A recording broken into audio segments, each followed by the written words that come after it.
Cyril est le premier ostréiculteur sur le territoire à obtenir cette certification. Et qui plus est, un Gujanais. Cyril Ardouin, ostréiculteur au port de Méran à Gujan-Mestras, recevait ce matin devant des personnalités du bassin d'Arcachon le certificat AFNOR ISO 14001. Une première pour l'ostréiculture aquitaine, la seconde en France. Une démarche longue et exigeante, mais très valorisante, et qui préfigure sans doute les efforts que feront les professionnels pour participer à la protection et à l'équilibre écologique du bassin. Des explications. Bonjour, Stéphanie Wildemersch, cabinet Initiative 26000.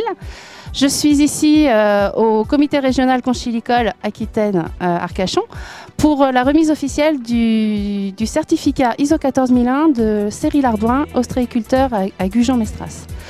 L'ISO 14001, c'est une norme environnementale avec une certification pour prouver qu'on prend en compte l'environnement dans ses activités au quotidien, pour signaler qu'on a identifié nos points forts et nos points forts par rapport à cet environnement dans notre activité et qu'on a mis en place ce qu'il fallait pour maîtriser les pollutions potentielles et pour s'améliorer sur nos pratiques et sur le quotidien.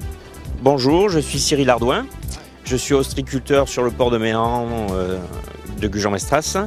Je suis à mon compte depuis l'âge de 24 ans et actuellement je vais recevoir aujourd'hui mon diplôme de ISO 14001.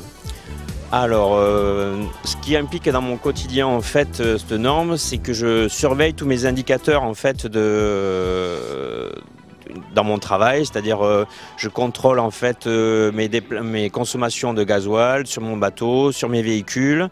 Du fait, je suis obligé de relever toutes mes consommations journalières en fait. Sur mon petit smartphone, en fait, j'ai une petite application qui permet de rentrer tout ça.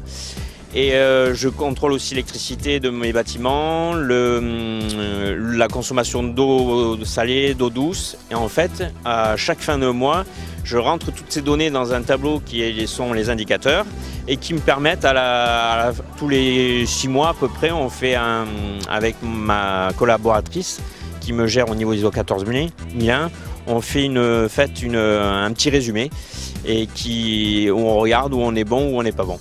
Si on n'est pas bon, on essaie de rectifier en fait pour le mois suivant, de corriger les petits défauts qu'on a eu, où on met un process différent pour que j'améliore en fait les consommations par exemple du bateau, que j'améliore en fait j'optimise en fait mes transports, que ce soit bateau ou véhicule en fait. Pour l'optimisation des transports en fait, par exemple sur mon bateau, avant j'allais à Arguin, j'allais mettre juste 2 palettes et je revenais avec une palette. Et actuellement je travaille différemment, j'essaie de partir avec un bateau beaucoup plus chargé et de revenir avec un bateau chargé, d'optimiser mes transports. Ou sinon par exemple pour les véhicules, comme j'ai des parcs en Bretagne, avant j'avais un poids lourd qui avait 25 ans, qui consommait beaucoup, qui polluait beaucoup, je ne pouvais pas charger plus de 7 tonnes.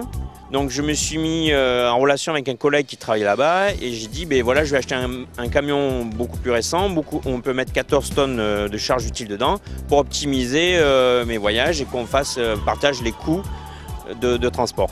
Et du coup j'ai diminué ma consommation de carbone, ma consommation de gasoil et mes frais. Alors au sujet des déchets, la gestion des déchets en fait maintenant, dès que on essaie d'optimiser, c'est-à-dire que par exemple si je vais souiller, j'ai une fuite d'huile sur mon véhicule, je prends du sable propre du coup pour éponger la fuite d'huile. Ce sable sale je le récupère, je vais le stocker dans un endroit que quand j'ai une certaine quantité, je puisse l'amener à la déchetterie pour qu'ils puissent retraiter ce sable souillé. Après pour tout ce qui est déchets de coquilles d'huîtres qui est géré par la SRC maintenant, donc on stocke nos déchets d'huîtres et une fois par semaine il vient récupérer ces déchets pour les optimiser après en peinture de route ou l'agriculture. Après tout ce qui est déchets bois, plastique, pareil, on fait des stocks et après on les amène à la déchetterie. Voilà. Donc cette démarche d'ISO 14001, en fait, je l'ai faite pour moi personnellement. Ça m'a appris des choses, à mieux gérer mes déchets, à mieux respecter l'environnement. Et comme ça, je me sens un petit peu la sentinelle des ostréiculteurs sur le bassin d'Arcachon, quoi.